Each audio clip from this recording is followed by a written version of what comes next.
Hey everyone, welcome back to another video. It's been a while, I know, but I'm excited for this one because Unihertz finally released a successor to the original Titan, the Titan 2.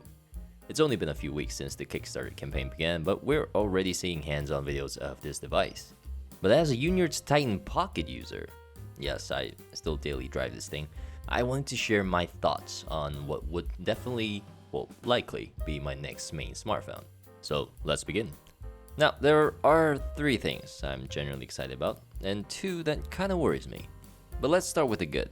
The first is that keyboard indicator bump.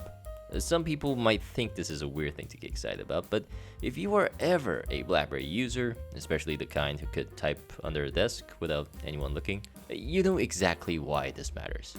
The lack of an indicator bump was my biggest gripe with the Titan Pocket, because it was difficult to type by feel. So seeing it on the Titan 2 was honestly a big deal for me.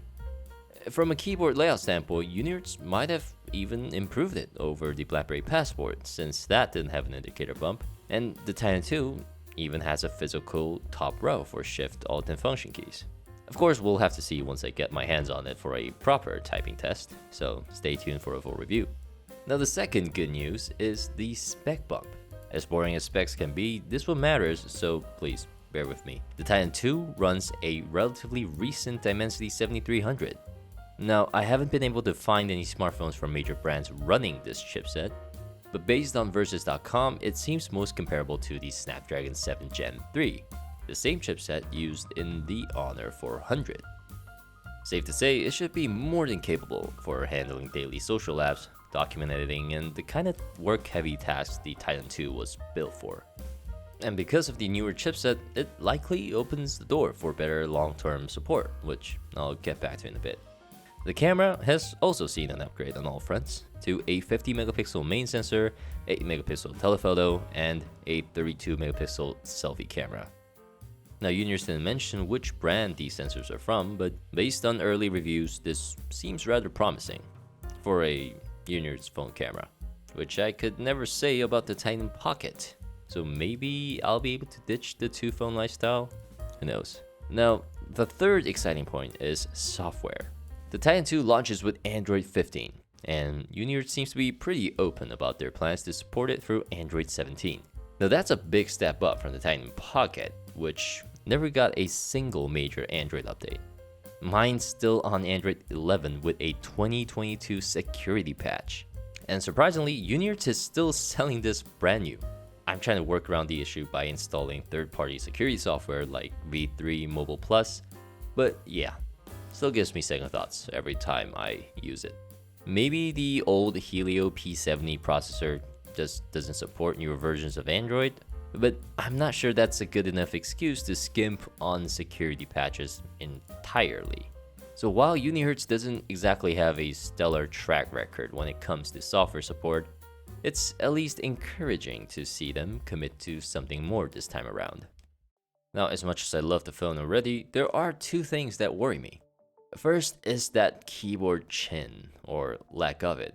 The Titan 2 takes even more design cues from the BlackBerry Passport, which is great, but it also brings back one of the Passport's most criticized design flaws, the short chin below the keyboard.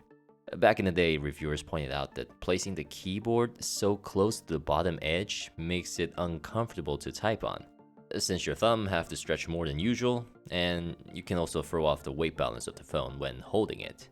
Now, this probably isn't a deal breaker for me, but it's definitely something I'll be paying attention to once I get some hands-on time with the device.